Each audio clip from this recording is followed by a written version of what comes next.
And sisters, I bring you greetings on this beautiful day, the day the Lord has made for us to rejoice and be glad in Him. All over the world, among the Christians, today is known as Good Friday, a day we commemorate the death of Jesus Christ at the cross and on the cross of Calvary.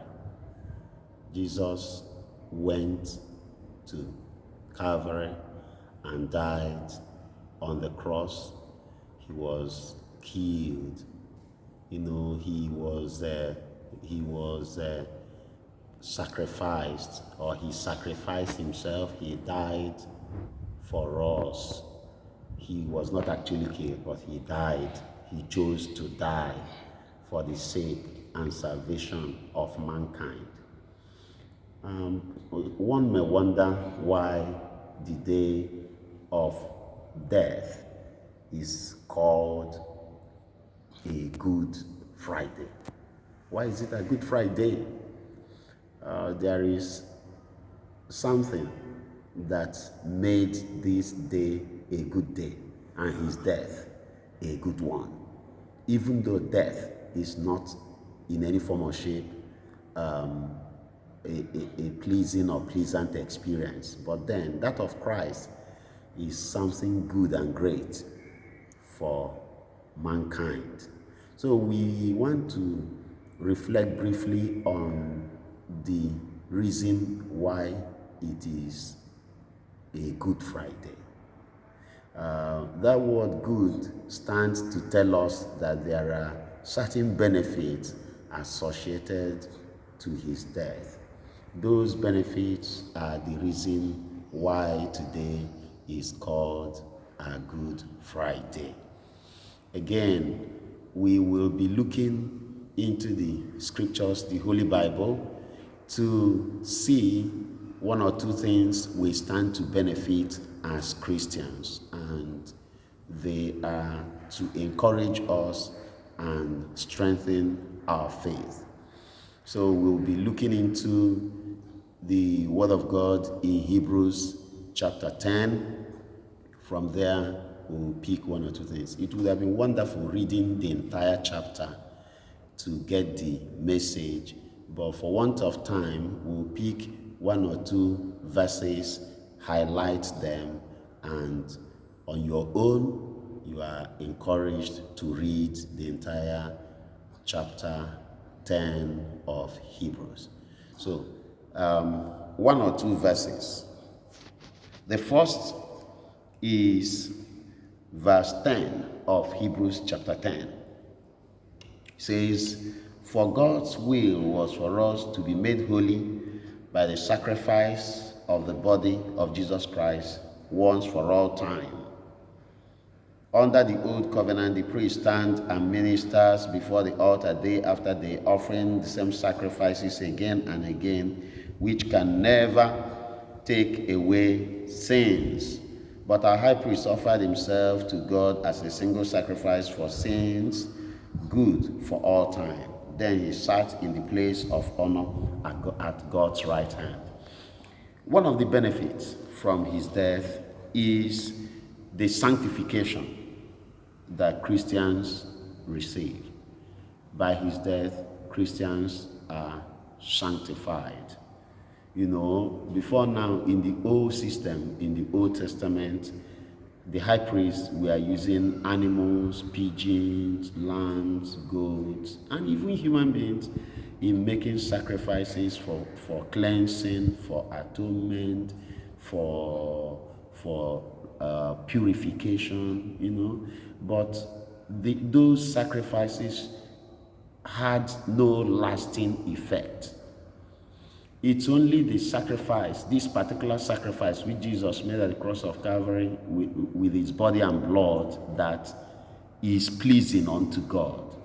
This is the only sacrifice that has brought man sanctification and salvation.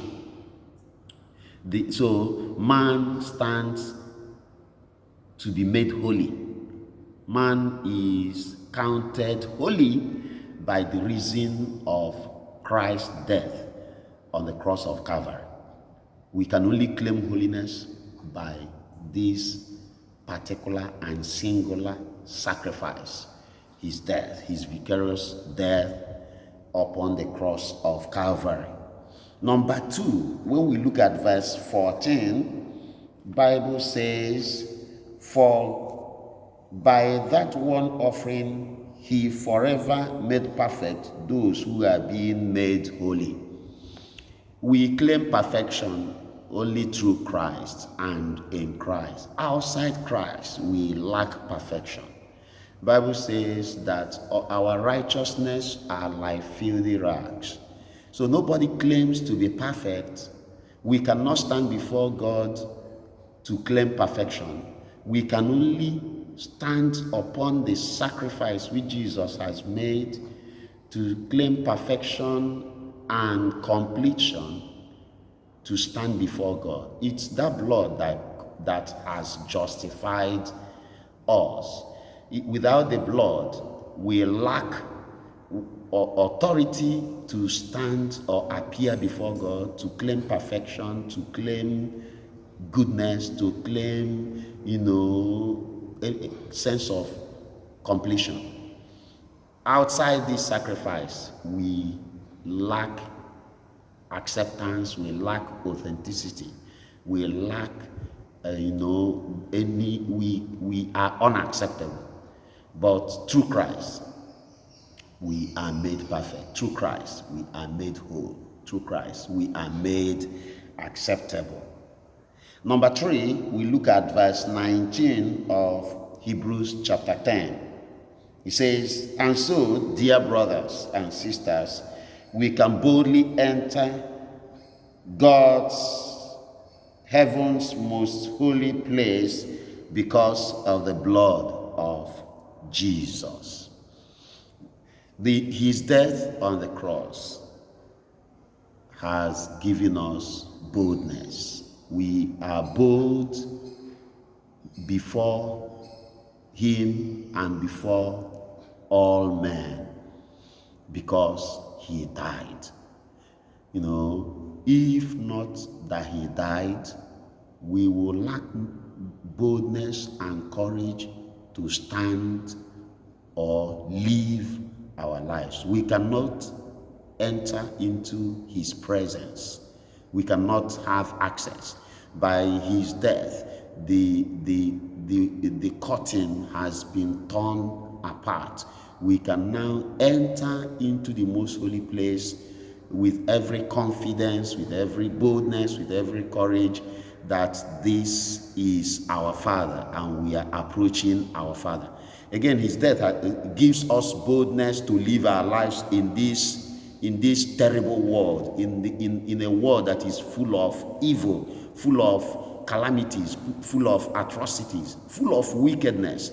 It is only by his death that we can boldly and confidently live and believe that we will succeed and survive whatever that we are passing through.